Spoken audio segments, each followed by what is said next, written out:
आज जो नया टॉपिक हम लोग स्टडी करने वाले हैं उसका नाम है इलेक्ट्रिक डायपोल, है ना। टॉपिक का नाम क्या है? Electric dipole. अब होता क्या है इलेक्ट्रिक डायपोल? इलेक्ट्रिक डायपोल ऐसे दो चार्जेस का एक सिस्टम होता है जिसपे दोनों पे अपोजिट टाइप का चार्ज होना चाहिए और इक्वल होना चाहिए। तो हम क्या बोल सकते हैं? Electric dipole is a system of two equal and opposite charges, यानी कि दो इक्वल मैग्नीट्यूड के चार्ज हैं लेकिन उनका नेचर अपोजिट है। ठीक है, तो इस टाइप का जो सिस्टम होगा उसको हम इलेक्ट्रिक डायपोल बोलेंगे। रियल में होता है कि ये? हाँ, रियल में होता है। एक एग्जांपल देता हूँ। जैसे HCl मॉलिक्यूल है, आपको पता है कि हाइड्रोजन एक इलेक्ट्रॉन क्लोरीन को दे देता है। जैसे ये एक इलेक्ट्रॉन क्लोरीन को देगा हाइड्रोजन, इसके ऊपर प्लस ई चार्ज आएगा और इसके ऊपर माइनस ई चार्ज होगा। जैसे ये है प्लस ई चार्ज हाइड्रोजन के ऊपर और यहाँ पे है माइनस ई चार्ज क्लोरीन के ऊपर। तो इन दोनों चार्जेस के बीच में देखो एक स्मॉल डिस्टेंस है और दोनों चार्जेस बराबर और अपोजिट नेचर के हैं। तो इसी को हम क्या बोलते हैं? इलेक्ट्रिक डायपोल बोलते हैं। तो इलेक्ट्रिक डायपोल का सिंपल सा मीनिंग क्या है? A system of two equal and opposite charges called electric dipole. लेकिन एक कंडीशन है इसमें, दोनों चार्जेस के बीच में डिस्टेंस स्मॉल होनी चाहिए। लार्ज डिस्टेंस पे नहीं रखना है चार्जेस को, स्मॉल डिस्टेंस पे रखना है। ठीक है, अच्छा। जैसे कि ये कोई इलेक्ट्रिक डायपोल है। अब इस इलेक्ट्रिक डायपोल के लिए इन दोनों चार्जेस को ज्वाइन करने वाली ये जो लाइन है, देखो ये वाली जो लाइन है ना, ये दोनों चार्जेस को ज्वाइन कर रही है। तो इस लाइन को हम बोलते हैं डायपोल एक्सिस। क्या बोलते हैं इसको? Dipole axis. दोनों चार्जेस को ज्वाइन करने वाली लाइन को हमने क्या बोला? Dipole axis. और ये वाली जो लाइन है जो डायपोल एक्सिस के परपेंडिकुलर है और इस डायपोल के सेंटर से पास हो रही है, इसको हम बोल सकते हैं सेंटर ऑफ द डायपोल। तो सेंटर जो है ना, वहां से पास होने वाली डायपोल एक्सिस के परपेंडिकुलर जो लाइन होती है उसको हम बोलते हैं इक्वेटोरियल लाइन। क्या बोलते हैं उसको? इक्वेटोरियल लाइन या इक्वेटोरियल एक्सिस बोल सकते हैं। ठीक है, इसको हम बोलते हैं सेंटर ऑफ द डायपोल, जिसको मैं ओ के सिंबल से रिप्रेजेंट कर रहा हूँ। अगर आपको पूछा जाए कि जो डायपोल है उसका टोटल चार्ज कितना होता है, डायपोल का टोटल चार्ज कितना होता है, तो आप देख सकते हो कि इसमें एक नेगेटिव चार्ज है एक पॉजिटिव चार्ज है। तो किसी भी इलेक्ट्रिक डायपोल का टोटल चार्ज क्या होगा? बोलो। टोटल चार्ज होगा 0। किसी भी इलेक्ट्रिक डायपोल का टोटल चार्ज हमेशा क्या रहेगा? 0 रहेगा। ठीक है, अच्छा। अगर टोटल चार्ज 0 है तो क्या इसके आसपास कोई इलेक्ट्रिक फील्ड नहीं होगा? नहीं, इसके आसपास इलेक्ट्रिक फील्ड होगा। रीजन क्या है? क्योंकि दोनों चार्जेस एक पॉइंट पे नहीं है। अगर ये एक ही पॉइंट पे होते तो पॉजिटिव चार्ज का इलेक्ट्रिक फील्ड आउटवर्ड होता और नेगेटिव का इनवर्ड होता, तो आपस में कैंसिल हो जाते वो। लेकिन दोनों चार्जेस देखो सेपरेटेड है, एक स्मॉल डिस्टेंस से सेपरेटेड है, इसलिए दोनों के जो इलेक्ट्रिक फील्ड होंगे वो एक दूसरे को परफेक्टली कैंसिल नहीं कर पाएंगे। इसलिए इस इलेक्ट्रिक डायपोल के आसपास आपको थोड़ा बहुत इलेक्ट्रिक फील्ड मिलेगा। तो जो इलेक्ट्रिक डायपोल है उसके चारों तरफ एक इलेक्ट्रिक फील्ड होता है। ठीक है, अच्छा। किसी भी इलेक्ट्रिक डायपोल की स्ट्रेंथ को रिप्रेजेंट करने के लिए हम एक टर्म यूज करते हैं जिसको बोलते हैं इलेक्ट्रिक डायपोल मोमेंट। क्या बोलते हैं उसको? Electric dipole moment. इस टर्म को अच्छे से याद रखना है, इलेक्ट्रिक डायपोल मोमेंट। क्या बोलते हैं? Electric dipole moment. जो इलेक्ट्रिक डायपोल मोमेंट है उसको हम P के सिंबल से रिप्रेजेंट करते हैं और इसका फॉर्मूला होता है Q इंटू 2A। अच्छा, Q तो हमको समझ में आ गया, ये चार्ज की बात हो रही है। 2A क्या है यहाँ पे? तो 2A का मतलब है डिस्टेंस बिटवीन द चार्जेस। ये दोनों चार्जेस है ना, इनके बीच का जो डिस्टेंस होता है उसको हम 2A से रिप्रेजेंट करते हैं। किससे रिप्रेजेंट करेंगे? 2A से। तो इन दोनों में से किसी भी एक चार्ज को इन दोनों के बीच की जो डिस्टेंस है उससे मल्टीप्लाई कर दो तो अपने पास क्या आ जाएगा? इलेक्ट्रिक डायपोल मोमेंट आ जाएगा। और देखो मैंने इस इलेक्ट्रिक डायपोल मोमेंट के ऊपर वेक्टर का सिंबल लगाया, P के ऊपर वेक्टर का सिंबल लगाया, इसका मतलब ये वेक्टर क्वांटिटी है। तो इलेक्ट्रिक डायपोल मोमेंट क्या है? वेक्टर क्वांटिटी है। और वेक्टर क्वांटिटी है तो इसकी डायरेक्शन भी होगी। तो डायरेक्शन किधर लेनी है? तो याद रखना है कि जो इलेक्ट्रिक डायपोल मोमेंट है इसकी डायरेक्शन हमेशा नेगेटिव चार्ज से पॉजिटिव चार्ज की तरफ होती है। बहुत बार एग्जाम में पूछते हैं कि इलेक्ट्रिक डायपोल मोमेंट की डायरेक्शन क्या होगी, तो नेगेटिव चार्ज से पॉजिटिव चार्ज की तरफ।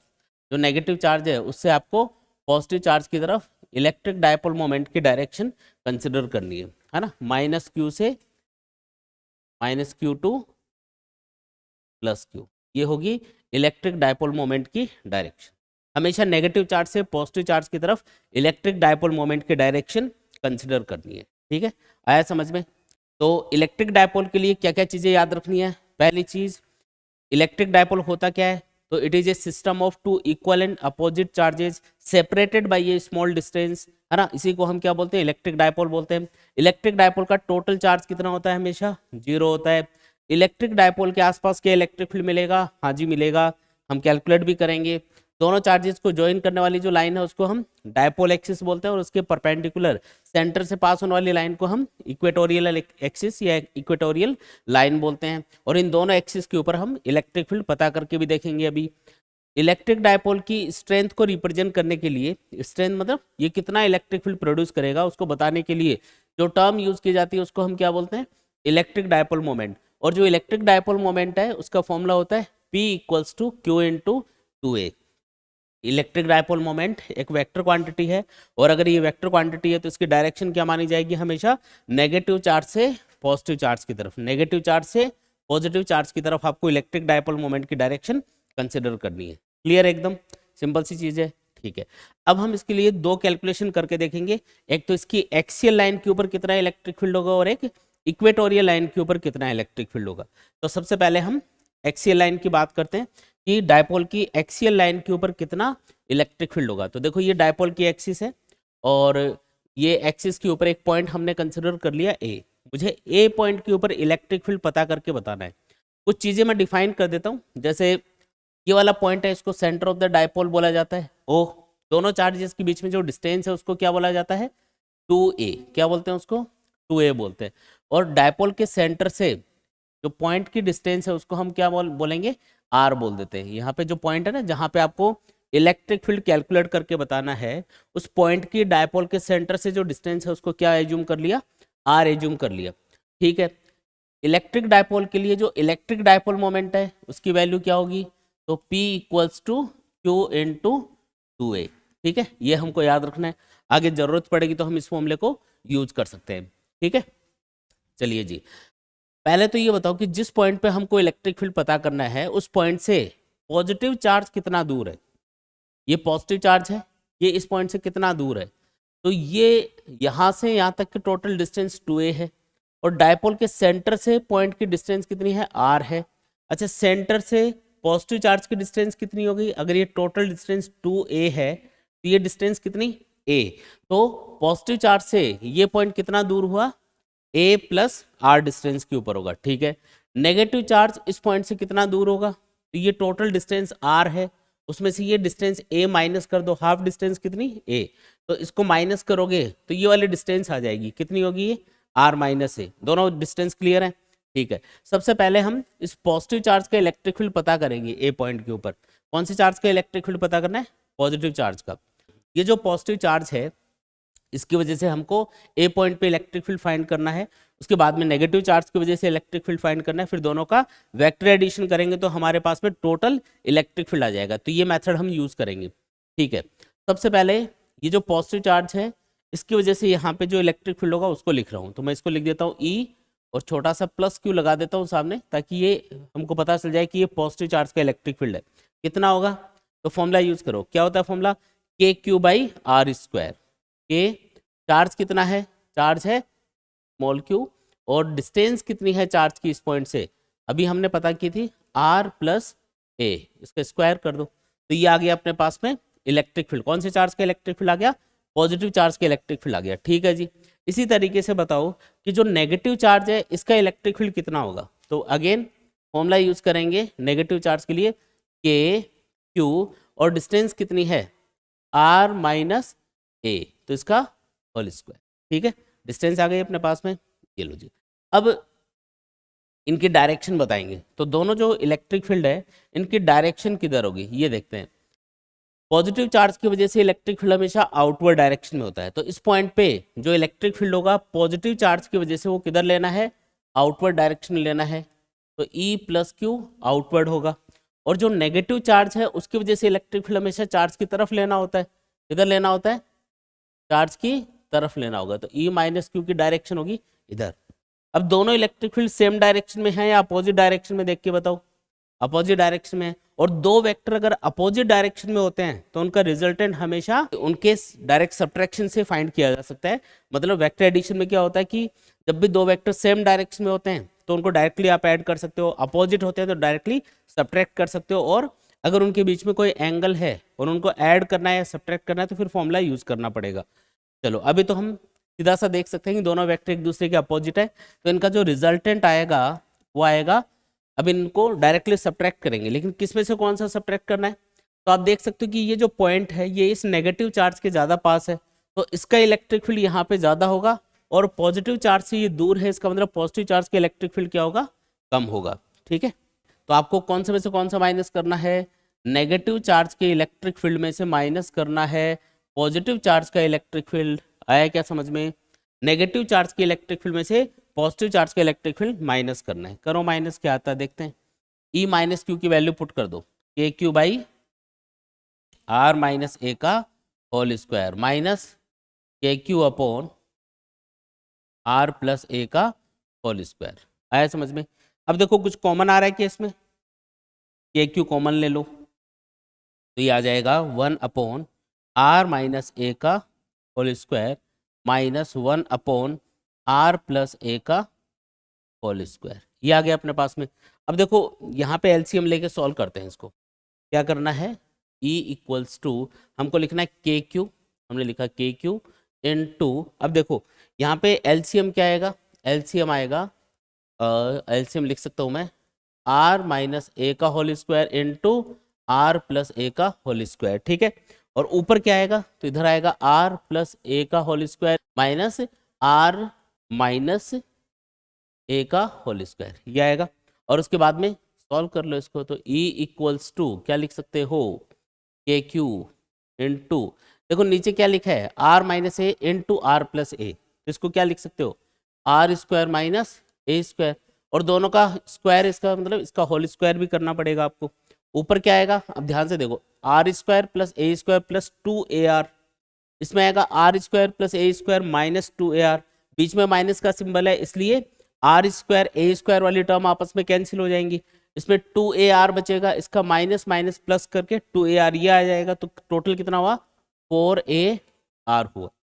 अब अगली स्टेप में देखो, थोड़ा सा सिंपल करने के लिए हम इसको ऐसे लिखेंगे, ये जो 4AR है इसको क्या मैं 2A इंटू 2R लिख सकता हूँ क्या? बोलो। तो ये कुछ ऐसा बन गया है ना, ये इक्वेशन। अब एक चीज बताओ कि ये Q इंटू 2A ये क्या होता है? इसको तो हम इलेक्ट्रिक डायपोल मोमेंट बोलते हैं। क्या बोलते हैं इसको? Electric dipole moment. तो हम क्या लिख सकते हैं? E इक्वल्स टू के, और इसको P लिख दूं क्या? Electric dipole moment P into 2R divided by r square minus A square. ठीक है, होल स्क्वायर। अब हमने शुरुआत में ही डायपोल की जो डेफिनेशन है उसमें एक चीज इंक्लूड करी थी कि डायपोल के दोनों चार्जेस एक दूसरे से स्मॉल डिस्टेंस के ऊपर होते हैं। ये जो डिस्टेंस होते हैं ना 2A, ये काफी कम होती है, तो इस R की कंपैरिजन में 2A क्या होगा? बहुत ही कम होगा। अगर 2A कम है R से तो A भी कम होगा, इसका मतलब R की कंपैरिजन में A क्या है? बहुत छोटा, और A अगर छोटा है तो आर स्क्वायर के कंपैरिजन में ए स्क्वायर को क्या किया जा सकता है? नेग्लेक्ट किया जा सकता है, इसको हटा सकते हो आप। तो आर स्क्वायर माइनस ए स्क्वायर को सिंपली आप आर स्क्वायर पावर 2 लिख सकते हो, यानी कि आर पावर 4 बन जाएगा, और ऊपर वाला एक आर कैंसिल हो जाएगा, इसलिए आंसर आ जाएगा E equals to 2kp upon r cube. क्या आएगा? 2kp अपॉन आर क्यूब, ये आएगा अपने पास में फाइनल आंसर। और कौन सी डायरेक्शन में होगा ये इलेक्ट्रिक फील्ड, वो भी हम देख लेते हैं। हमको पता है कि जो इलेक्ट्रिक डायपोल मोमेंट है उसकी डायरेक्शन क्या लेनी है हमको? नेगेटिव चार्ज से पॉजिटिव चार्ज की तरफ इधर लेनी है क्या? नेगेटिव चार्ज से पॉजिटिव चार्ज की तरफ, ये हो गई इलेक्ट्रिक डायपोल मोमेंट की डायरेक्शन। और इन दोनों का जो रिजल्टेंट है वो कौन सी डायरेक्शन में आएगा? तो हमको पता है E माइनस क्यू ज़्यादा है E प्लस क्यू से, यहाँ से भी देख सकते हो। ये देखो R माइनस ए है, ये R प्लस ए है, तो ये वाली टर्म क्या आएगी? बड़ी आएगी। ऊपर तो दोनों में सेम ही लिखा है के क्यू और के क्यू, तो E माइनस क्यू ज़्यादा है, तो नेगेटिव चार्ज का अगर इलेक्ट्रिक फील्ड ज़्यादा है तो इसी की डायरेक्शन में रिजल्टेंट इलेक्ट्रिक फील्ड आएगा। तो रिजल्टेंट इलेक्ट्रिक फील्ड आएगा E माइनस क्यू की डायरेक्शन के अंदर, इधर आएगा ये। ठीक है, अच्छा। तो एक चीज़ नोटिस करो कि जो इलेक्ट्रिक डायपोल मोमेंट है उसकी डायरेक्शन भी इधर ही है, और जो इन दोनों का नेट इलेक्ट्रिक फील्ड इस पॉइंट के ऊपर आया है, यानी कि डायपोल की वजह से जो टोटल इलेक्ट्रिक फील्ड आया वो भी इसी डायरेक्शन में है। इसका मतलब दोनों की डायरेक्शन क्या है? सेम है। इसका मतलब आप ये लिख सकते हो कि जो E की डायरेक्शन होगी वो वही होगी जो P की डायरेक्शन होगी। तो दोनों के ऊपर वेक्टर सिंबल लगा के इसको लिखा जा सकता है। ठीक है, इलेक्ट्रिक फील्ड की डायरेक्शन कौन सी मानी जाएगी? इलेक्ट्रिक फील्ड की डायरेक्शन वही आपको कंसिडर करनी है जो किसकी डायरेक्शन है, इलेक्ट्रिक डायपोल मोमेंट पी की डायरेक्शन है। आया कि नहीं आया समझ में, क्लियर एकदम, बोलो ठीक है। तो इस तरीके से आप इलेक्ट्रिक फील्ड पता कर सकते हो किसी भी इलेक्ट्रिक डायपोल का एक्सियल लाइन के ऊपर। देख लो इसको अच्छे से, किसी भी स्टेप में डाउट है तो पूछ लो। आगे बढ़े, चलो अब हम कैलकुलेट करते हैं कि जो इलेक्ट्रिक डायपोल है उसकी इक्वेटोरियल लाइन के ऊपर कितना इलेक्ट्रिक फील्ड होगा। अब किसके लिए कैलकुलेशन करनी है, इक्वेटोरियल लाइन के लिए फाइंड करके देखना है। तो सपोज करो कि ये कोई इलेक्ट्रिक डायपोल है और ये इसकी एक्सियल लाइन होगी, ये इसकी इक्वेटोरियल लाइन हो गई। ये देख सकते हो कि दोनों चार्जेस के बीच में जो सेपरेशन होता है उसको हम क्या लिखते हैं, 2a लिखते हैं। तो हाफ डिस्टेंस को हम क्या लिख सकते हैं, a लिख सकते हैं। तो जो पॉजिटिव और नेगेटिव चार्ज हैं वो डायपोल के सेंटर से कितना डिस्टेंस के ऊपर है, a और a डिस्टेंस के ऊपर है, ऐसा बोल सकते हैं। तो कैलकुलेशन इजी करने के लिए हम ये जो टोटल डिस्टेंस होती है ना दोनों चार्जेस के बीच में, इसको 2a लिखते हैं। तो हाफ डिस्टेंस को हम a लिख सकते हैं ना। अगर मैं टोटल डिस्टेंस को a मानता तो हाफ डिस्टेंस को मुझे a/2 लिखना पड़ता। उससे क्या होता कि कैलकुलेशन थोड़ी सी टिपिकल हो जाती। तो कैलकुलेशन इजी करने के लिए हमने जानबूझ के इस डिस्टेंस को 2a माना है और हाफ डिस्टेंस क्या हो जाएगी, a और a। मान लो कि इस डायपोल के सेंटर से r डिस्टेंस के ऊपर ये कोई पॉइंट है जहां पे आपको इलेक्ट्रिक फील्ड पता करना है, ठीक है। इक्वेटोरियल लाइन के ऊपर ये कोई पॉइंट है जहां पे आपको इलेक्ट्रिक फील्ड पता करना है। कैसे पता करेंगे, तो सबसे पहला काम हम ये करेंगे कि दोनों चार्जेस की वजह से अलग अलग इस पॉइंट के ऊपर इलेक्ट्रिक फील्ड फाइंड करेंगे और उसके बाद में उसका वेक्टर एडिशन कर देंगे। अच्छा, इसके लिए आपको डिस्टेंस की कैलकुलेशन करनी पड़ेगी कि जो पॉजिटिव चार्ज है वो इस पॉइंट से कितना दूर है। तो आप देख सकते हो कि ये वाली जो डिस्टेंस है कितनी आएगी, ये a है, ये r है, तो ये कितना होगा, √a² प्लस r²। और इसी तरीके से नेगेटिव चार्ज इस पॉइंट से कितना दूर है बता सकते हो, इजीली बता सकते हो, सेम डिस्टेंस आएगी √r² प्लस a²। सिंपल एकदम। तो दोनों चार्जेस इस पॉइंट से बराबर डिस्टेंस पे है, ये हमको दिखाई दे रहा है यहाँ पे। तो हमको एक चीज़ यहाँ पे समझ में ये आई कि कोई भी इलेक्ट्रिक डायपोल हो उसकी इक्वेटोरियल लाइन पे अगर कोई भी पॉइंट होगा तो उसकी डायपोल के दोनों चार्जेस से जो डिस्टेंस होगी वो बराबर होगी, ठीक है। दूसरी बात कि ये दोनों जो चार्ज हैं, कौन कौन से दो चार्ज हैं, एक तो ये पॉजिटिव चार्ज है ना, ये कौन सा चार्ज है, पॉजिटिव, और ये कौन सा चार्ज है, नेगेटिव। तो दोनों चार्जेस का मैग्नीट्यूड बराबर है और दोनों चार्जेस से इस पॉइंट की डिस्टेंस भी बराबर है, ये वाली डिस्टेंस और ये वाली डिस्टेंस। इसका मतलब दोनों चार्जेस की वजह से इस पॉइंट पे जो इलेक्ट्रिक फील्ड आएगा उसका मैग्नीट्यूड भी क्या होना चाहिए, बराबर होना चाहिए। इसका मतलब जितना पॉजिटिव चार्ज इस पॉइंट पे इलेक्ट्रिक फील्ड प्रोड्यूस करेगा उतना ही नेगेटिव चार्ज प्रोड्यूस करेगा, बस डायरेक्शन अलग अलग होगी। तो मैं एक चीज कॉमनली यहाँ पे लिख सकता हूँ कि पॉजिटिव और नेगेटिव चार्ज का इस पॉइंट पे जो इलेक्ट्रिक फील्ड है वो आएगा इक्वल, लिख देते हैं उसको, कितना आएगा, तो E+Q और E-Q मैग्नीट्यूड में बराबर होंगे। और कितना होगा इसका मैग्नीट्यूड, तो फॉर्मूला यूज करो KQ/R², KQ और डिवाइडेड बाई डिस्टेंस का स्क्वायर, यानी इसका स्क्वायर कर दो तो ये आ जाएगा A² प्लस R² के बराबर, अंडर रूट हट जाएगा स्क्वायर करते ही। तो ये अपने पास में दोनों चार्जेस का अलग अलग इलेक्ट्रिक फील्ड आ गया जो कि मैग्नीट्यूड में बराबर है। अब डायरेक्शन की बात करते हैं कि कौन सी डायरेक्शन में इलेक्ट्रिक फील्ड आएगा। चलो बताओ, ये जो पॉजिटिव चार्ज है इसका इलेक्ट्रिक फील्ड किधर होगा यहाँ पे, तो पॉजिटिव चार्ज के लिए इलेक्ट्रिक फील्ड हमेशा आउटवर्ड होता है, तो इसको मैं लिख देता हूँ E+Q। और ये जो नेगेटिव चार्ज है इसका इलेक्ट्रिक फील्ड हमेशा चार्ज की तरफ लेना है, यानी कि इनवर्ड डायरेक्शन में कंसिडर करना है ना। ये आ गया इनवर्ड डायरेक्शन में इसका नेगेटिव चार्ज का इलेक्ट्रिक फील्ड, E-Q लिख देते हैं इसको, आया समझ में। अब इन दोनों चार्जेस के बीच में, सॉरी दोनों इलेक्ट्रिक फील्ड के बीच में एंगल कितना है, अगर वो एंगल पता चल जाए तो हम कैलकुलेशन करके इजीली पता लगा सकते हैं कि टोटल इलेक्ट्रिक फील्ड कितना होगा। तो एंगल वगैरह कुछ एज्यूम करने पड़ेंगे आपको। देखो मान लेते हैं कि ये वाला एंगल कितना है, थीटा। अगर ये एंगल थीटा है तो ये वाला एंगल भी कितना होगा, थीटा के बराबर ही होगा, क्योंकि डायग्राम में आप देख सकते हो ये एक सिमेट्री है, जितना एंगल ये होगा उतना ये होगा। अच्छा, ये थीटा है तो मैंने यहाँ पे एक हॉरिजॉन्टल लाइन ड्रॉ करी सबसे पहले तो, और एक वर्टिकल लाइन ड्रॉ करी। तो आप देख के बताओ डायग्राम में कि अगर ये थीटा है तो ये वाला एंगल कितना होगा, एग्जैक्ट बन रहा है ना यहाँ पे, तो ये अल्टरनेट एंगल क्या होंगे, इक्वल होंगे, ये थीटा होगा।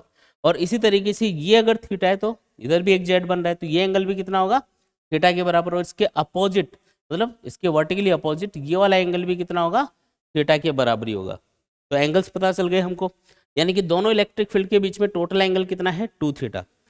अब टोटल इलेक्ट्रिक फील्ड को फाइंड करने के लिए मैं यहाँ पे कंपोनेंट मेथड यूज करूंगा। कौन सा मेथड यूज करूंगा, कंपोनेंट। कंपोनेंट कैसे करते हैं किसी भी वेक्टर के, तो कंपोनेंट करने का तरीका ये होता है कि वेक्टर का थीटा से जुड़ा हुआ जो कंपोनेंट है वो तो होगा कॉस थीटा और दूसरे वाला क्या होगा साइन थीटा।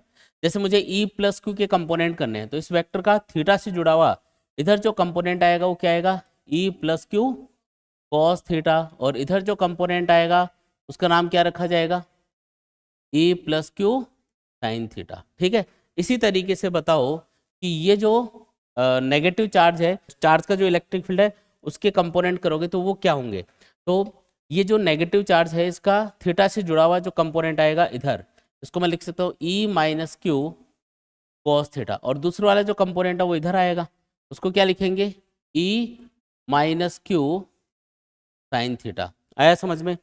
अब ध्यान से देख के बताओ कि यहाँ पे ये जो e plus Q sine theta और e minus Q sine theta है, क्या दोनों इक्वल एंड अपोजिट डायरेक्शन में होंगे। हाँ जी, इक्वल एंड अपोजिट होंगे। और ये दोनों जो कंपोनेंट है ये देखो ये एक ही डायरेक्शन में है ना, तो ये कंपोनेंट तो इक्वल एंड अपोजिट होने से आपस में कैंसिल हो जाएंगे और ये दोनों कंपोनेंट एक ही डायरेक्शन में होने से ऐड हो जाएंगे। तो आपको इन दोनों कंपोनेंट को तो छोड़ देना है क्योंकि आपस में कैंसिल हो गए, और जो टोटल इलेक्ट्रिक फील्ड इस पॉइंट पे मिलेगा वो इन दोनों कंपोनेंट्स को ऐड करने से मिलेगा। तो जो टोटल इलेक्ट्रिक फील्ड अपन को यहाँ पे मिलने वाला है इस पॉइंट के ऊपर वो कितना होगा, इन दोनों कंपोनेंट को ऐड करो, E plus Q cos theta plus E minus Q cos theta, और ये दोनों कंपोनेंट भी मैग्नीट्यूड में बराबर ही हैं। ध्यान से देखो ई plus Q E minus Q के बराबर है और कॉस थीटा के बराबर होगा तो आंसर बराबर ही आएगा, इन दोनों का मैग्नीट्यूड बराबर ही है। तो आप इसको लिख सकते हो 2 इंटू ई प्लस क्यू कॉस थीटा। क्या लिख सकते हो 2 इंटू ई प्लस क्यू कॉस थीटा लिख सकते हो ऐसा। अच्छा जी, ये जो इलेक्ट्रिक फील्ड आया इसमें आप वैल्यूज पुट कर देते हैं। देखो इसकी वैल्यू ई प्लस क्यू की क्या है के q upon r square plus a square into, अब कॉस थीटा कहाँ से लाओगे, तो डायग्राम में देखो, ये जो डायग्राम है इस डायग्राम के अंदर ये वाला रेक्टेंगल ट्रायंगल देख लो, इसमें कॉस थीटा क्या होगा बेस अपॉन हाइपोटेनियस। बेस किसके बराबर है ए के, हाइपोटेनियस किसके बराबर है under root of r square plus a square. ये आ गया अपने पास में कॉस थीटा की वैल्यू। थोड़ा सॉल्व करो इसको, क्या आता है देखो ई इक्वल्स टू क्या आएगा के इंटू क्यू इंटू टू ए। क्यू इंटू टू ए को हम इलेक्ट्रिक डायपोल मोमेंट पी बोल सकते हैं। हमको पता है कि जो इलेक्ट्रिक डायपोल मोमेंट होता है ना डायपोल के लिए क्या फॉर्मूला होता है उसका, P equals to Q into two A. याद है क्या, ये वैल्यू पुट कर दो तो Q इंटू टू ए को हम क्या लिख सकते हैं इलेक्ट्रिक डायपोल मोमेंट P। नीचे क्या आएगा देखो r square plus a square, ये है r square plus a square की पावर 1/2 लिख सकते हो ना अंडर रूट को, तो ओवरऑल पावर क्या बनेगी r square plus a square, power क्या लिख दो 3/2 लिख दो। ये आ गया अपने पास में टोटल इलेक्ट्रिक फील्ड। तो जो टोटल इलेक्ट्रिक फील्ड आपको इस पॉइंट के ऊपर मिलेगा इन दोनों चार्जेस की वजह से, यानी इलेक्ट्रिक डायपोल की वजह से, वो इतना होगा। ठीक है, अच्छा इसमें वापस हम वही चीज़ एज्यूम कर लेते हैं कि डायपोल के दोनों चार्जेस काफ़ी कम डिस्टेंस पे होते हैं, इसलिए हम जो आर है उसकी कंपैरिजन में ए को नेग्लेक्ट कर सकते हैं। तो r square plus a square, इसको सिंपली आप आर स्क्वायर बोल सकते हो, और आर स्क्वायर की पावर 3/2 है, तो ओवरऑल पावर कितनी बन गई ई इक्वल्स टू हम क्या लिख सकते हैं बताओ के पी अपॉन, पावर की पावर दे रखी होती है तो पावर्स मल्टीप्लाई होती है, तो आर स्क्वायर पावर 3/2 यानी कि आर क्यूब। तो आंसर आया के पी अपॉन आर क्यूब। ये अपने पास इलेक्ट्रिक फील्ड आ गया। डायरेक्शन और देख लेते हैं कि कौन सी डायरेक्शन में इलेक्ट्रिक फील्ड आएगा। देखो इन दोनों कंपोनेंट्स को ऐड करने से हमको टोटल इलेक्ट्रिक फील्ड मिला था अभी, है ना। कौन से वाले कंपोनेंट्स को, इन दोनों को, जो इलेक्ट्रिक फील्ड है ना पॉजिटिव और नेगेटिव चार्ज के, उनके हॉरिजॉन्टल कंपोनेंट्स को ऐड किया तो टोटल इलेक्ट्रिक फील्ड हमको ई मिला। और इलेक्ट्रिक डायपोल मोमेंट की डायरेक्शन क्या बताई थी अभी, नेगेटिव चार्ज से पॉजिटिव चार्ज की तरफ, नेगेटिव से पॉजिटिव की डायरेक्शन में आपको इलेक्ट्रिक फील्ड की डायरेक्शन कंसिडर करनी है। किधर से किधर, नेगेटिव चार्ज से पॉजिटिव चार्ज की तरफ आपको इलेक्ट्रिक डायपोल मोमेंट की डायरेक्शन कंसिडर करनी है। तो आप खुद बताओ कि जो इलेक्ट्रिक फील्ड है क्या वो इलेक्ट्रिक डायपोल मोमेंट की डायरेक्शन में आ रहा है क्या, नहीं, ये तो अपोजिट डायरेक्शन में आ रहा है। इसका मतलब अगर आप इस फॉर्मूले को वेक्टर फॉर्म में लिखना चाह रहे हो, मतलब इलेक्ट्रिक फील्ड को वेक्टर फॉर्म में लिखना है, तो यहाँ पे एक माइनस का सिंबल लगाना पड़ेगा। अब ये माइनस का सिंबल क्या बताएगा, ये बताएगा कि जो इलेक्ट्रिक डायपोल मोमेंट की डायरेक्शन है उसके अपोजिट डायरेक्शन में इलेक्ट्रिक फील्ड की डायरेक्शन कंसिडर करनी है। किसी भी इलेक्ट्रिक डायपोल की इक्वेटोरियल लाइन के ऊपर किसी भी पॉइंट पे जो इलेक्ट्रिक फील्ड होगा वो हमेशा किधर होगा, वो होगा इलेक्ट्रिक डायपोल मोमेंट के अपोजिट डायरेक्शन में। जैसे एक्सियल लाइन पे किधर था, along the direction of electric dipole moment, और इक्वेटोरियल लाइन पे हमेशा क्या होगा, अपोजिट। ये इंपॉर्टेंट पॉइंट है, ये आपको याद रखना है, एग्जाम में पूछते हैं इस पे क्वेश्चन। एक चीज और आप यहाँ पे नोटिस कर सकते हो कि एक्सिस के ऊपर जो इलेक्ट्रिक फील्ड आया था वो आया था 2 kp/r³, और इक्वेटोरियल लाइन पे कितना आ रहा है, kp/r³। क्या रिलेशन है दोनों में, E axis is 2 times of E equatorial, बोल सकते हैं ऐसा, बोलो जी। ये लो जी, ये आपका एक इंपॉर्टेंट रिजल्ट आ गया जो आपको अच्छे से याद रखना है। जो नेक्स्ट टॉपिक है वो है dipole in a uniform electric field. मतलब एक इलेक्ट्रिक डायपोल अपने पास और उसको हमने एक यूनिफॉर्म इलेक्ट्रिक फील्ड में रखा हुआ है। पहली बात तो ये कि ये जो यूनिफॉर्म इलेक्ट्रिक फील्ड है इसका मीनिंग क्या है, यहाँ पे ये जो वर्ड आया ना यूनिफॉर्म इलेक्ट्रिक फील्ड, इसका मीनिंग क्या है। यूनिफॉर्म का मतलब होता है ऐसा इलेक्ट्रिक फील्ड जो हर जगह मैग्नीट्यूड में इक्वल हो, हर जगह बराबर हो, ऐसे इलेक्ट्रिक फील्ड को हम क्या बोलते हैं, यूनिफॉर्म इलेक्ट्रिक फील्ड बोलते हैं। ठीक है, ऐसा इलेक्ट्रिक फील्ड जो मैग्नीट्यूड में और डायरेक्शन में, मैग्नीट्यूड और डायरेक्शन हर जगह क्या होना चाहिए, सेम होना चाहिए, तो उसको हम यूनिफॉर्म इलेक्ट्रिक फील्ड बोलते हैं। और यूनिफॉर्म इलेक्ट्रिक फील्ड को ड्रॉ करने का तरीका होता है कि आप इक्वल डिस्टेंस पे स्ट्रेट लाइन ड्रॉ करो। देखो ये जो लाइनें हैं इनके बीच में इक्वल डिस्टेंस हमने रखी हुई है और इनकी डायरेक्शन भी सेम है। इसका मतलब ये क्या है, ये एक यूनिफॉर्म इलेक्ट्रिक फील्ड को रिप्रेजेंट कर रही है। इस यूनिफॉर्म इलेक्ट्रिक फील्ड में हमने देखो एक डायपोल रखा हुआ है, एक इलेक्ट्रिक डायपोल रखा हुआ है ना, कुछ ऐसे टेढ़ा रखा हुआ है। अच्छा, किसी भी इलेक्ट्रिक डायपोल के लिए जो इलेक्ट्रिक डायपोल मोमेंट है उसकी डायरेक्शन क्या होती है, नेगेटिव चार्ज से पॉजिटिव चार्ज की तरफ। ये नेगेटिव चार्ज है, ये पॉजिटिव चार्ज है, तो नेगेटिव चार्ज से पॉजिटिव चार्ज की तरफ, नेगेटिव चार्ज से पॉजिटिव चार्ज की तरफ आपको इलेक्ट्रिक डायपोल मोमेंट की डायरेक्शन कंसिडर करनी है। ये क्या हो गई, इलेक्ट्रिक डायपोल मोमेंट की डायरेक्शन हो गई। आया समझ में। ये मान लेते हैं कुछ एंगल है थीटा, तो थीटा एंगल है मान लो, तो यहाँ पे हमने डायपोल को कुछ इस तरीके से रखा है कि जो इलेक्ट्रिक डायपोल मोमेंट है और जो इलेक्ट्रिक फील्ड है उनके बीच में कोई एंगल थीटा बन रहा है। अब हमको ये पता करना है कि जब डायपोल को ऐसे इलेक्ट्रिक फील्ड में रखा जाएगा तो इस पर कितना फोर्स लगेगा या कितना टॉर्क लगेगा, ये हमको कैलकुलेट करके बताना है। एक एक करके चीजों पे आता है। देखो सबसे पहले तो ये बताओ कि जब भी कोई चार्ज पार्टिकल इलेक्ट्रिक फील्ड में रखा जाता है तो उसके ऊपर जो फोर्स लगेगा, किसी भी चार्ज पार्टिकल को अगर आप इलेक्ट्रिक फील्ड में रखते हो तो उसके ऊपर जो फोर्स लगेगा उस फोर्स को हम कौन से वाले फॉर्मूले से कैलकुलेट करेंगे। क्या होता है formula, F equals to Q into E. याद है क्या फॉर्मूला, अरे याद है या भूल गए। देखो F equals to Q into E, मतलब अगर Q चार्ज को इलेक्ट्रिक फील्ड E में रखा जाएगा तो फोर्स लगेगा Q इंटू ई। अगर पॉजिटिव चार्ज है तो फोर्स की डायरेक्शन किधर होगी, along the direction of electric field, और अगर नेगेटिव चार्ज है तो फोर्स की डायरेक्शन क्या होगी, opposite to the direction of the electric field. देखो यहाँ पे ये जो नेगेटिव चार्ज है इसके ऊपर फोर्स की डायरेक्शन होनी चाहिए इलेक्ट्रिक फील्ड के अपोजिट, मतलब इधर होनी चाहिए। ठीक है, तो ये हो गई फोर्स की डायरेक्शन। और ये जो पॉजिटिव चार्ज है इसके ऊपर फोर्स की डायरेक्शन होनी चाहिए in the direction of electric field. अब फॉर्मूला क्या लगाएंगे फोर्स के लिए, तो इन दोनों चार्जेस का मैग्नीट्यूड बराबर ही होता है, ये हमको पता है। नेगेटिव चार्ज का और पॉजिटिव चार्ज का जो मैग्नीट्यूड है वो बराबर होगा इलेक्ट्रिक डायपोल में, कंडीशन है ये तो। ठीक है, तो नेगेटिव चार्ज पे जो फोर्स लगेगा उसको लिखेंगे F equals to minus of q e. ये माइनस का सिंबल मैं सिर्फ डायरेक्शन को बताने के लिए यूज कर रहा हूँ कि भी डायरेक्शन ऑफ जो फोर्स है वो इलेक्ट्रिक फील्ड के अपोजिट है। बाकी मैग्नीट्यूड क्या होगा फोर्स का, Q इंटू ई के बराबर। ये वाला जो फोर्स है इसको लिखेंगे Q इंटू ई के बराबर। ठीक है, और इसकी डायरेक्शन इलेक्ट्रिक फील्ड के एलोंग लेनी है आपको। अब एक चीज बताओ, जो पॉजिटिव चार्ज है उस पर जो फोर्स लगा उसका मैग्नीट्यूड कितना है, Q इंटू ई। जो नेगेटिव चार्ज है उसके ऊपर जो फोर्स लगा उसका मैग्नीट्यूड कितना है, Q इंटू ई। माइनस सिंबल तो सिर्फ डायरेक्शन बताने के लिए। तो दोनों पे बराबर ही फोर्स लग रहा है क्या, दोनों पे बराबर फोर्स लग रहा है, और दोनों फोर्स देखो एक दूसरे के अपोजिट डायरेक्शन में भी है। ये वाला फोर्स इधर है, इस पे लगने वाला फोर्स इधर है, तो दोनों फोर्स की डायरेक्शन क्या हो गई, एक दूसरे के अपोजिट। और दो फोर्स अगर एक ही ऑब्जेक्ट पे लग रहे हैं और अपोजिट डायरेक्शन लग रहे हैं तो दोनों एक दूसरे को कैंसिल कर देंगे। तो जो टोटल फोर्स आएगा यहाँ पे डायपोल के ऊपर, नेट फोर्स जो आएगा वो कितना आएगा, 0। वेरी इंपॉर्टेंट पॉइंट है ये कि जब भी किसी इलेक्ट्रिक डायपोल को एक यूनिफॉर्म इलेक्ट्रिक फील्ड में रखा जाएगा तो उसके ऊपर टोटल फोर्स हमेशा 0 लगेगा।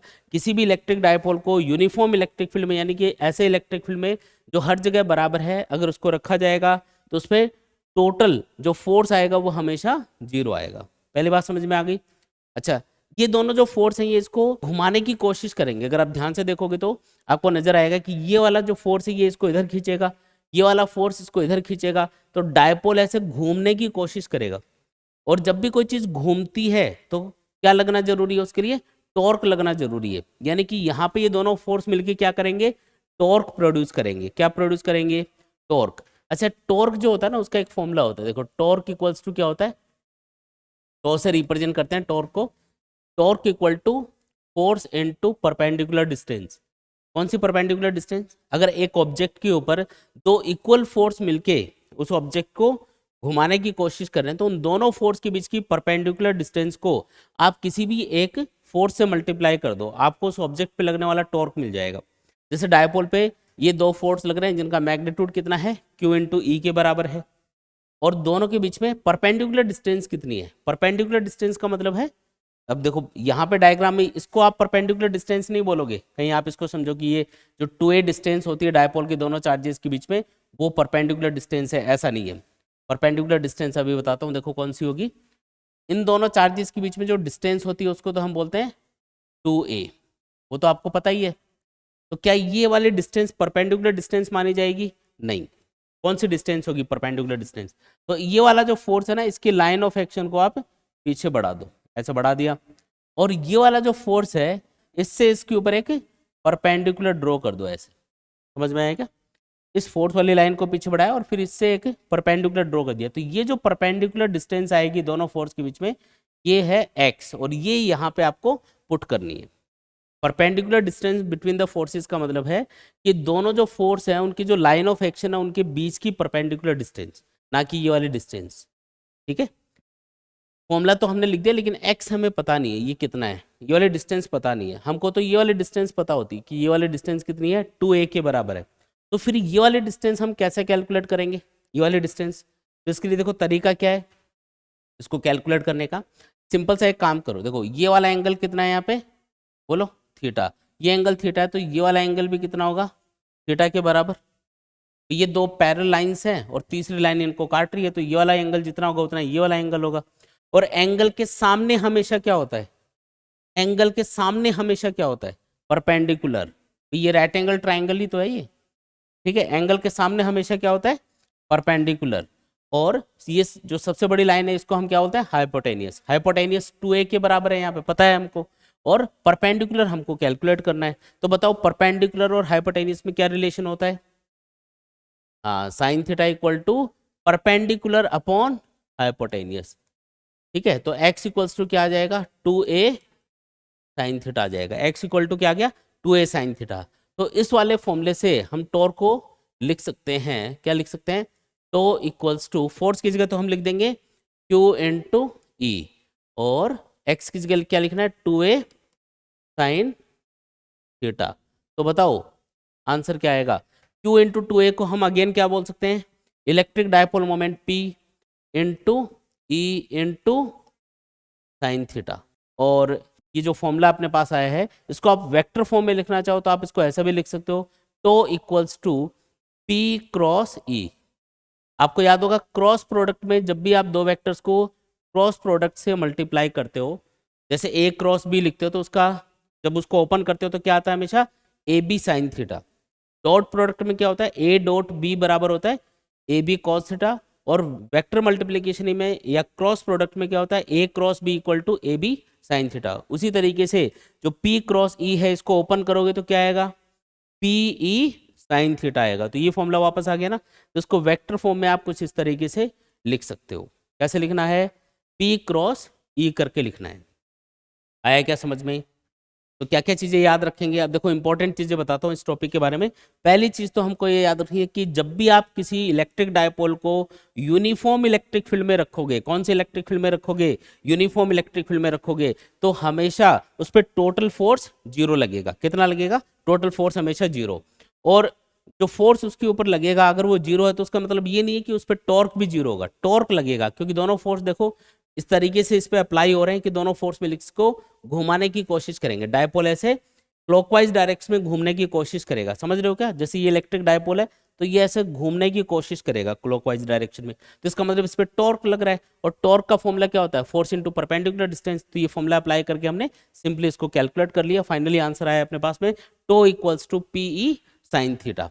अब इसमें दो स्पेशल केस होते हैं, इसमें क्या होते हैं, दो स्पेशल केस है। अब उन पे देखो, ध्यान से फोकस करके इनको अच्छे से समझना, ये एग्जाम में पूछे जाते हैं।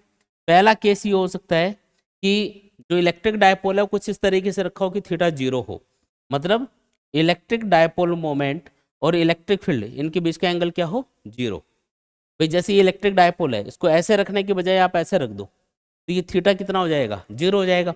अगर थीटा 0 है, अगर थीटा 0 है तो साइन 0 कितना होता है, 0 ही होता है। साइन 0 0 होगा तो ये 0 इंटू समथिंग 0, मतलब टॉर्क क्या आएगा, 0 आएगा। अगर टॉर्क 0 आ रहा है तो फोर्स तो पहले ही 0 था, टॉर्क भी 0 हो गया। फोर्स तो भाई हर कंडीशन में 0 ही होता है यूनिफॉर्म इलेक्ट्रिक फील्ड के अंदर डायपोल के ऊपर, तो फोर्स भी 0 है और टॉर्क भी 0 है। इस सिचुएशन का एक नाम होता है, क्या बोलते हैं इसको, इक्विलिब्रियम। क्या बोलते हैं इसको, इक्विलिब्रियम। अब ये जो डायपोल है इस पर जब ये फोर्स मिलके इसको घुमाने की कोशिश करेंगे तो ये देखो इसी कंडीशन में आने की कोशिश कर रहा है, थीटा इक्वल टू 0 वाली कंडीशन में आने की कोशिश करेगा। इसका मतलब ये वाली जो कंडीशन है थीटा इक्वल टू 0 वाली कंडीशन ही ये इसकी स्टेबल कंडीशन है, इसलिए इसको बोलेंगे स्टेबल इक्विलिब्रियम। क्या बोलेंगे इसको, स्टेबल इक्विलिब्रियम बोलेंगे। और अगर मैं इस डायपोल को उल्टा करके ऐसे रख दूं, मतलब पॉजिटिव चार्ज इधर नेगेटिव इधर, ऐसे उल्टा घुमा दूं, तो आप देखोगे कि ये थीटा कितना हो जाएगा, 180 डिग्री हो जाएगा उस कंडीशन में। थीटा कितना हो जाएगा, बोलो, थीटा हो गया 180 डिग्री। अच्छा थीटा 180 डिग्री पुट करो यहाँ पे, तो साइन 180 भी 0 होता है, याद है क्या आपको, तो साइन 180 0, तो अगेन ये टर्म 0 हो गई, मतलब टॉर्क क्या आ गया, 0 आ गया। फोर्स तो हमेशा ही 0 होगा यूनिफॉर्म इलेक्ट्रिक फील्ड में डायपोल के ऊपर, ठीक है। तो ये वाली कंडीशन भी क्या होगी, इक्विलिब्रियम कंडीशन होगी। लेकिन क्या इलेक्ट्रिक डायपोल अपने आप इस कंडीशन में आने की कोशिश कर रहा है क्या, नहीं, अपने आप तो ये कौन सी डायरेक्शन में जाने की कोशिश कर रहा है, along the direction of electric field. तो ये जो कंडीशन है, ये जो कंडीशन है ये क्या है, ये इसकी स्टेबल कंडीशन नहीं है ना। इक्विलिब्रियम तो है लेकिन ये अपने आप इस कंडीशन में आने की कोशिश नहीं कर रहा, इसलिए हम इसको बोलेंगे अनस्टेबल इक्विलिब्रियम। क्या बोलेंगे, अनस्टेबल इक्विलिब्रियम, अनस्टेबल इक्विलिब्रियम बोला जाता है। तो ये जो दो कंडीशन मैंने अभी आपको बताई हैं, वेरी वेरी इंपॉर्टेंट है ना, ये आपको अच्छे से याद रखनी है। बहुत बार एग्जाम में पूछते हैं कि यूनिफॉर्म इलेक्ट्रिक फील्ड के अंदर डायपोल के ऊपर फोर्स कितना लगता है, तो यूनिफॉर्म इलेक्ट्रिक फील्ड में फोर्स लगेगा 0, और यूनिफॉर्म इलेक्ट्रिक फील्ड में जब भी किसी डायपोल को रखा जाएगा तो उसके ऊपर टॉर्क कितना लगेगा, टॉर्क लगेगा पीई साइन थीटा के बराबर, जिसको वेक्टर फॉर्म में आप क्या लिख सकते हो, पी क्रॉस ई। फिर इसमें दो स्पेशल केस क्या बताए कि जब भी डायपोल को यूनिफॉर्म इलेक्ट्रिक फील्ड में रखा जाएगा तो अगर थीटा 0 डिग्री है, थीटा मतलब इलेक्ट्रिक डायपोल मोमेंट और इलेक्ट्रिक फील्ड के बीच का एंगल 0 डिग्री है, तो उस कंडीशन में टॉर्क भी 0 होगा और फोर्स भी 0 होगा, इसलिए इसको हम बोलेंगे स्टेबल इक्विलिब्रियम। और जब थीटा 180 डिग्री होगा तब भी फोर्स और टॉर्क 0 होंगे, लेकिन क्योंकि डायपोल अपने आप उस कंडीशन में जाने की कोशिश नहीं कर रहा है, यानी कि वो उसकी स्टेबल कंडीशन नहीं है, इसलिए उसको हम क्या बोलेंगे, अनस्टेबल इक्विलिब्रियम कंडीशन बोलेंगे। ठीक है, क्लियर एकदम। तो ये जो क्वेश्चन है इसमें आपको पूछा जा रहा है, तो small identical electric dipoles A B and C D each of dipole moment P are kept at angle 120 degree as shown in figure, what is the resultant dipole moment of the system. आपको इस system का resultant electric dipole moment calculate करके बताना है।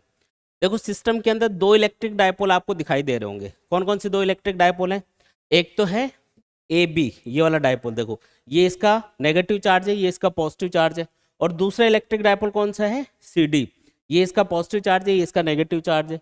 अच्छा electric dipole moment की direction किधर लेनी है अपन को, बताओ, नेगेटिव चार्ज से पॉजिटिव चार्ज की तरफ। तो ये जो ए बी वाला इलेक्ट्रिक डायपोल है, ए बी वाला इलेक्ट्रिक डायपोल है, इसके लिए इलेक्ट्रिक डायपोल मोमेंट किधर होगा, नेगेटिव चार्ज से पॉजिटिव चार्ज की तरफ, यानी कि अपवर्ड डायरेक्शन में, है ना।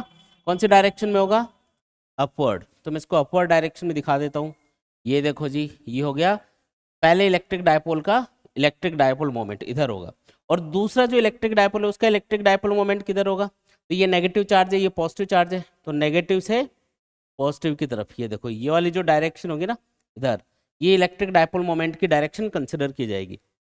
और अब ये देख के बताओ कि दोनों जो इलेक्ट्रिक डायपोल मोमेंट है उनके बीच में एंगल कितना है। देख सकते हो, ये ऊपर की तरफ है, ये नीचे की तरफ है ऐसे, और इनके बीच में एंगल कितना दिखा रखा है, 120 डिग्री दिखा रखा है। ठीक है, आपको इन दोनों इलेक्ट्रिक डायपोल का जो रिजल्टेंट इलेक्ट्रिक डायपोल मोमेंट है वो कैलकुलेट करके बताना है। पहले इलेक्ट्रिक डायपोल का इलेक्ट्रिक डायपोल मोमेंट P दे रखा है, दूसरे का भी P है, दोनों के बीच में एंगल कितना, 120 डिग्री। तो इसमें तो रिजल्टेंट वाला फॉर्मूला लग जाएगा, दो वेक्टर्स जिनके बीच में एंगल थीटा हो तो उसके लिए रिजल्टेंट का फॉर्मूला क्या होता है, लिख देता हूँ formula, √a² plus b² plus 2ab cos theta. चलो लगाओ इसको, हमको resultant electric dipole moment find करना है, उसको मैं P नेट लिख देता हूँ। It will be equals to a मतलब फर्स्ट वेक्टर जो कि P है यहाँ पे, तो p², सेकंड वेक्टर भी P है ना, इलेक्ट्रिक डायपोल मोमेंट को P के सिंबल से बता रहे हैं हम लोग, 2p into P into cos 120 degree. याद है कॉस 120 डिग्री कितना होता है, -1/2। कॉस 120 डिग्री कितना, -1/2। तो आंसर क्या आएगा, ये देखो p² प्लस p², इसको 2p² लिख देते हैं, प्लस 2p² इंटू -1/2। कॉस 120 कितना, -1/2। 2 से 2 कैंसिल, -p² बनेगा जो कि एक p² को कैंसिल कर देगा, तो अंडर रूट में क्या बचेगा, सिर्फ p² बचेगा, यानी कि आंसर क्या आ जाएगा, p। यानी कि जो नेट इलेक्ट्रिक डायपोल मोमेंट है दोनों डायपोल का वो कितना होगा, p के बराबर ही होगा। आया समझ में, क्लियर एकदम। के बाद में देखो नेक्स्ट क्वेश्चन देखते हैं। नेक्स्ट क्वेश्चन है, a system has two charges QA equal to 2.5 into 10⁻⁻7 coulomb and QB equal to -2.5 into 10⁻⁻7 coulomb located at points A के कोऑर्डिनेट आपको क्या दे रखे हैं, 0 0 -15 सेंटीमीटर, और B पॉइंट के कोऑर्डिनेट आपको क्या दे रखे हैं, 0 0 15 centimetre respectively. What are the total charge and electric dipole moment of the system. Total charge तो आपको देखते ही पता चल गया होगा, जो सिस्टम है उसका टोटल चार्ज कितना होगा, 0, क्योंकि इसमें देखो एक पॉजिटिव चार्ज है एक नेगेटिव चार्ज है, तो टोटल चार्ज तो हम लिख देते हैं, टोटल चार्ज तो लिख देते हैं कितना, 0। ठीक है जी, फिर जो पॉइंट्स हैं उनके कोऑर्डिनेट आपको दे रखे हैं, तो उन कोऑर्डिनेट्स के अकॉर्डिंग हम पहले डायग्राम बना लेते हैं। देखो डायग्राम कैसे बनाएंगे,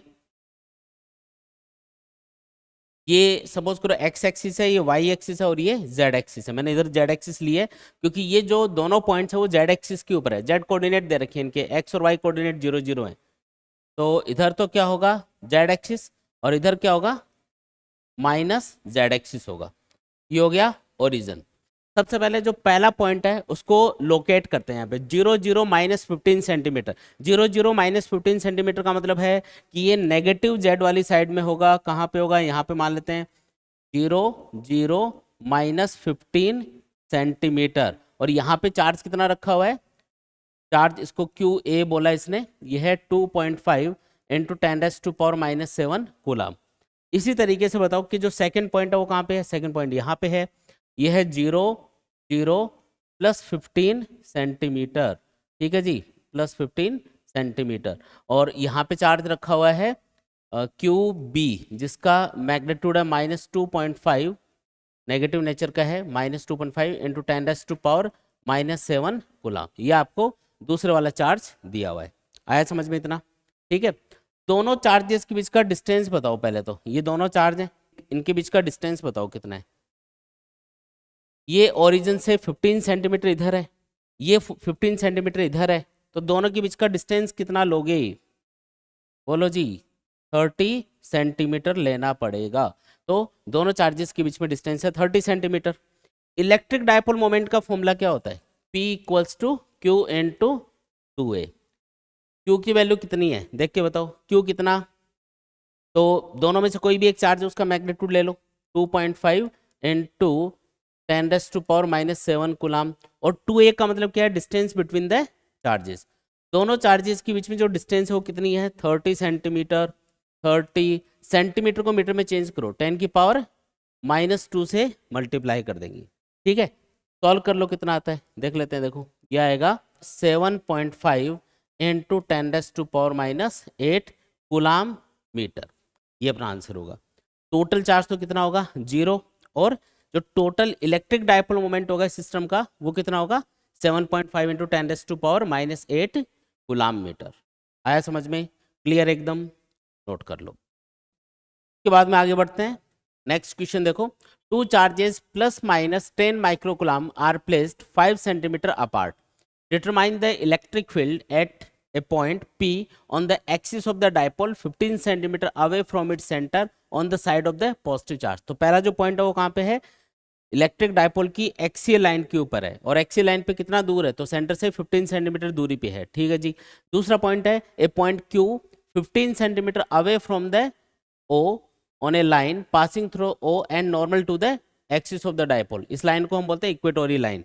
ये बोल रहा है कि जो डायपोल एक्सिस है उसके परपेंडिकुलर है वो लाइन, और जो पॉइंट है वो 15 सेंटीमीटर डिस्टेंस पे है उस लाइन के ऊपर, जो कि एक्सियल लाइन के परपेंडिकुलर है। तो आप बोल सकते हो कि पहला जो पॉइंट है वो तो एक्सियल लाइन पे है, और दूसरा जो पॉइंट है वो कहाँ पे है, इक्वेटोरियल लाइन पे है। तो समझते हैं इसको। देखो इसमें तो कुछ डायग्राम वगैरह कुछ बनाने की जरूरत नहीं है, सीधा सीधा ही क्वेश्चन है। ए वाले पार्ट में आपको एक्सिस के ऊपर इलेक्ट्रिक फील्ड पूछा जा रहा है, कौन सा फॉर्मूला यूज करेंगे, 2kp अपॉन आर क्यूब। यहाँ पे जो वेक्टर सिंबल है ये डायरेक्शन बताने के लिए होता है, आप चाहो तो इसको हटा भी सकते हो यहाँ पे, क्योंकि सिर्फ मैग्नीट्यूड कैलकुलेट कर रहे हो। तो मैं इसको हटा ही देता हूँ, वेक्टर सिंबल था उसको हटा दिया, क्योंकि magnitude of electric field calculate किया जा रहा है एक्सियल लाइन के ऊपर। 2 के की वैल्यू होती है 9 इंटू 10⁻⁹। पी की वैल्यू गिवन है क्या, पी की वैल्यू गिवन ही नहीं है अपन को, हमको तो चार्ज दे रखा है और दोनों चार्जेस के बीच में डिस्टेंस दे रखी है। हमको पता है Q इंटू 2a को ही हम इलेक्ट्रिक डायपोल मोमेंट P बोलते हैं, तो मैं इसको Q इंटू 2a लिख देता हूँ यहाँ पे, एक बार इधर लिख देते हैं फॉर्मूले में। P को हम क्या लिख सकते हैं, Q इंटू 2a अपॉन में आर क्यूब। चलो बताओ ये Q की वैल्यू कितनी है, तो प्लस या माइनस 10 माइक्रोकुलम, ये तो नेचर बता रखी है, बाकी आपको 10 माइक्रोकुलम यहाँ पे पुट करना है। माइक्रो को हटाने के लिए 10 की पावर -6 लिखना पड़ेगा, और इंटू 2a को क्या लिखोगे, बताओ 2a को क्या लिखना है, 5 मिलीमीटर। 5 मिली मतलब 10 की पावर -3 डिवाइडेड बाई क्या करना है, आर क्यूब। आर कितना लेना है, 15 सेंटीमीटर, क्वेश्चन में गिवन है ना, 15 सेंटीमीटर दूरी पे ये रखा हुआ है। ये लो जी, ये आ गया आपका आंसर, ठीक है। सॉल्व कर सकते हो इसको, तो सॉल्व करेंगे तो अपने पास एक्सियल लाइन पे इलेक्ट्रिक फील्ड आ जाएगा। फिर दूसरा आपको पूछा है इक्वेटोरियल लाइन के ऊपर कितना इलेक्ट्रिक फील्ड होगा, कहाँ पे, इक्वेटोरियल लाइन के ऊपर कितना इलेक्ट्रिक फील्ड होगा। तो इक्वेटोरियल लाइन के ऊपर जो इलेक्ट्रिक फील्ड है उसका फॉर्मूला होता है -kp अपॉन आर क्यूब। वो जो माइनस सिंबल है वो किसके लिए होता है, डायरेक्शन बताने के लिए, कि पी के यानी इलेक्ट्रिक डायपोल मोमेंट के अपोजिट डायरेक्शन में इलेक्ट्रिक फील्ड होगा। यहाँ पे वो माइनस सिंबल लगाना जरूरी नहीं है, क्योंकि सिर्फ मैग्नीट्यूड लिखा जा रहा है। पी को हम क्या लिख सकते हैं, वही Q इंटू 2a और डिवाइडेड बाई आर क्यूब। एक चीज आप यहाँ पे नोटिस कर सकते हो कि जो आर की वैल्यू है वो दोनों कंडीशन में सेम ही है, मतलब एक्सियल लाइन पे भी 15 सेंटीमीटर डिस्टेंस पे पूछा, और इक्वेटोरियल लाइन के ऊपर भी आपको 15 सेंटीमीटर डिस्टेंस पे पूछा जा रहा है। तो अगर सेम ही डिस्टेंस पे पूछ रहा है तो हमको जो रिलेशन हमको पता है कि एक्सियल और इक्वेटोरियल लाइन पे जो इलेक्ट्रिक फील्ड है उनमें आपस में ये रिलेशन होता है। एक्सिस पे जो इलेक्ट्रिक फील्ड होता है वो 2 टाइम्स होता है इक्वेटोरियल लाइन पे जो इलेक्ट्रिक फील्ड है उसके कंपेरिजन में। तो आप एक काम कर सकते हो कि यहाँ पे जो भी आंसर आएगा उसका हाफ कर सकते हो, क्योंकि इक्वेटोरियल लाइन पे जो इलेक्ट्रिक फील्ड होगा वो एक्सिस पे जितना इलेक्ट्रिक फील्ड है उसका हाफ रहेगा, ठीक है। ये इसको सॉल्व कर लो पूरा वैल्यूज पुट करके, तो इसमें तो फालतू की कैलकुलेशन करनी पड़ेगी। यहाँ पे आपका जो आंसर आएगा उसी को हाफ कर देना, तो आ जाएगा इक्वेटोरियल लाइन के ऊपर इलेक्ट्रिक फील्ड के बराबर। तो नोट कर लो, इसको लिख देता हूँ मैं, इक्वेटोरियल लाइन पे जो इलेक्ट्रिक फील्ड होगा वो होगा E axis divided by 2। Axis पे जो इलेक्ट्रिक फील्ड है उसका हाफ होगा, ठीक है जी। चलिए जी, one more question. In a certain region of space, electric field is along the z direction. The magnitude of the electric field is not constant and increases uniformly along positive z axis at the rate of 10 raised to power 5 Newton per coulomb per meter. Calculate the force and torque experienced by a system having a total dipole moment of 10 raised to power -7 coulomb meter in the negative z direction. अब इसका meaning समझते हैं question का line by line. सबसे पहले तो बात करते हैं कि ये क्या चीज़ ने दी है। इसने बोला कि किसी एक रीजन के अंदर जो इलेक्ट्रिक फील्ड है वो जेड डायरेक्शन के अलोंग है, अलोंग द जेड डायरेक्शन। फिर इसने बोला कि the magnitude of electric field is not constant and increases uniformly along positive Z axis, मतलब जेड एक्सिस के along electric field continuously increase होता जा रहा है। ये जेड एक्सिस मान लेते हैं, ये एक्स मान लेते हैं, और ये मान लेते हैं वाई एक्सिस, ये ओरिजिन हो गया। तो जेड एक्सिस के अलोंग किसी जगह पे इलेक्ट्रिक फील्ड है और वो इलेक्ट्रिक फील्ड कंटिन्यूअसली इंक्रीज हो रहा है। कौन सा इलेक्ट्रिक फील्ड है ये, इंक्रीजिंग इलेक्ट्रिक फील्ड है। कौन सी डायरेक्शन में इंक्रीज हो रहा है, जेड एक्सिस के अलोंग कंटिन्यूअसली बढ़ता जा रहा है। ठीक है जी, इतनी बात समझ में आ गई। फिर इसने बोला कि अच्छा किस रेट से बढ़ रहा है वो भी आपको दे रखा है, ये है 10⁵ न्यूटन पर कूलम पर मीटर। इसका मीनिंग क्या है, ये है rate of change of electric field d E by, इसको मैं डी आर लिख देता हूँ, डीई बाई डी आर, जो कि है 10⁵ न्यूटन पर कूलम पर मीटर। ठीक है, ये क्या चीज दे रखी है, ये आपको rate of change of electric field दे रखी है कि इलेक्ट्रिक फील्ड किस रेट से चेंज हो रहा है, इंक्रीज हो रहा है मतलब ये। ठीक है, फिर आपको बोला है कि calculate the force and torque experienced by a system having a total dipole moment 10⁻⁻7 coulomb metre. अब डायपोल मोमेंट तो इलेक्ट्रिक डायपोल का होता है, इसका मतलब जो सिस्टम है वो क्या चीज है, वो एक इलेक्ट्रिक डायपोल है। और वो इलेक्ट्रिक डायपोल यहाँ पे कैसे रखा हुआ है, तो क्वेश्चन के अकॉर्डिंग इस तरीके से रखा हुआ है कि उसका electric dipole moment negative Z direction में है। नेगेटिव जेड डायरेक्शन मतलब इधर होना चाहिए, तो कुछ इस तरीके से रखा गया होगा उसको। ये नेगेटिव चार्ज है इलेक्ट्रिक डायपोल का और ये पॉजिटिव चार्ज है। और आपको पता है इलेक्ट्रिक डायपोल मोमेंट की डायरेक्शन क्या होती है, नेगेटिव चार्ज से पॉजिटिव चार्ज की तरफ। तो देखो इलेक्ट्रिक डायपोल मोमेंट की जो डायरेक्शन है वो जेड एक्सिस के अपोजिट है, यानी कि नेगेटिव जेड डायरेक्शन में है। ये चीज समझ में आ गई क्या आपको, जो नेगेटिव चार्ज है और पॉजिटिव चार्ज है ना, वो इस तरीके से रखे हुए होने चाहिए कि इसका जो इलेक्ट्रिक डायपोल मोमेंट बनेगा सिस्टम का वो कौन सी डायरेक्शन में बनेगा, नेगेटिव जेड डायरेक्शन में बनेगा। आया समझ में, क्लियर एकदम। अब इस बात पे आते हैं कि कितना टॉर्क लगेगा और कितना फोर्स लगेगा। पहले हम टॉर्क की बात कर लेते हैं। टॉर्क का फॉर्मूला क्या था, टो इक्वल्स टू का फॉर्मूला था पीई साइन थीटा। यहाँ पे थीटा देख के बताओ, इलेक्ट्रिक डायपोल मोमेंट की डायरेक्शन इधर है, इलेक्ट्रिक फील्ड इधर है, दोनों के बीच का एंगल कितना 180 डिग्री। तो क्या लिखेंगे, पीई साइन 180 डिग्री। और साइन 180 डिग्री क्या होता है, जीरो होता है, ये तो आंसर जीरो आएगा। इसका मतलब टॉर्क जीरो लगेगा, मतलब इस इलेक्ट्रिक डायपोल के ऊपर, इस इलेक्ट्रिक फील्ड के अंदर जो टॉर्क लगना है वो कितना लगेगा, जीरो लगेगा। एक आंसर आ गया। अब दूसरा आंसर निकालते हैं कि फोर्स कितना लगेगा। तो फोर्स निकालने के लिए आपको देखो सबसे पहले तो क्या देखना है कि इन दोनों चार्जेस के ऊपर इस इलेक्ट्रिक फील्ड की वजह से कितना कितना फोर्स लगेगा, उसको अलग अलग कैलकुलेट करना पड़ेगा। फिर उसका वेक्टर एडिशन करोगे तो अपने पास में टोटल फोर्स आएगा। याद करके बताओ कि जो नेगेटिव चार्ज है उसके ऊपर कौन सी डायरेक्शन में फोर्स लगता है, नेगेटिव चार्ज पे, एक्सटर्नल इलेक्ट्रिक फील्ड के अंदर नेगेटिव चार्ज पे कौन सी डायरेक्शन में फोर्स लगता है, opposite to the direction of electric field. Electric field इधर है ना, तो ये जो नेगेटिव चार्ज है इसके ऊपर फोर्स लगेगा इधर। तो मैं इसको F2 बोल देता हूँ, इसका जो फोर्स होगा उसको F1 बोल देंगे, इसको F2 मान लिया। और ये जो पॉजिटिव चार्ज है इस पे कौन सी डायरेक्शन में फोर्स लगेगा, in the direction of electric field, इधर फोर्स लगेगा, इसको हमने मान लिया F1। तो F1 इधर है, F2 इधर है, दोनों अपोजिट डायरेक्शन में है। अच्छा F1 कितना होगा, इसको लिख लेते हैं इधर, F1 होगा Q इंटू E1। यहाँ पे मैं E1 क्यों यूज कर रहा हूँ सिंबल, क्योंकि ये जो इलेक्ट्रिक फील्ड है ये कंटिन्यूअसली इधर इंक्रीज होता जा रहा है। यहाँ पे इलेक्ट्रिक फील्ड अलग होगा, यहाँ पे अलग होगा। यहाँ पे सपोज करो इलेक्ट्रिक फील्ड E1 है, यहाँ पे बढ़ के हो जाएगा E2। तो दोनों जगह पे इलेक्ट्रिक फील्ड क्या है, अलग अलग है। जैसे यहाँ पे इलेक्ट्रिक फील्ड मैंने सपोज करो E1 एज्यूम कर लिया, तो यहाँ पे कितना होगा, E2 होगा, थोड़ा बढ़ के मिलेगा ना, ज्यादा हो जाएगा। बोल रहा है क्वेश्चन में कि इधर इंक्रीज होता जा रहा है। तो F1 होगा Q E1 के बराबर और F2 कितना होगा, Q E2 के बराबर। ये आ गया समझ में, ठीक है जी।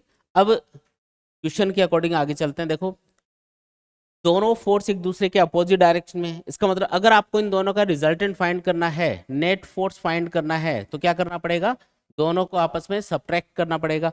कौन से में से कौन सा सब्ट्रैक्ट करना है देख के बताओ, ज्यादा में से कम वाला माइनस करना है। इधर इलेक्ट्रिक फील्ड ज्यादा है तो ये जो फोर्स होगा F2 ये ज्यादा होगा, क्योंकि देखो Q तो दोनों में कॉमन ही है, जहाँ पे E ज्यादा होगा वहां पे फोर्स ज्यादा लगेगा।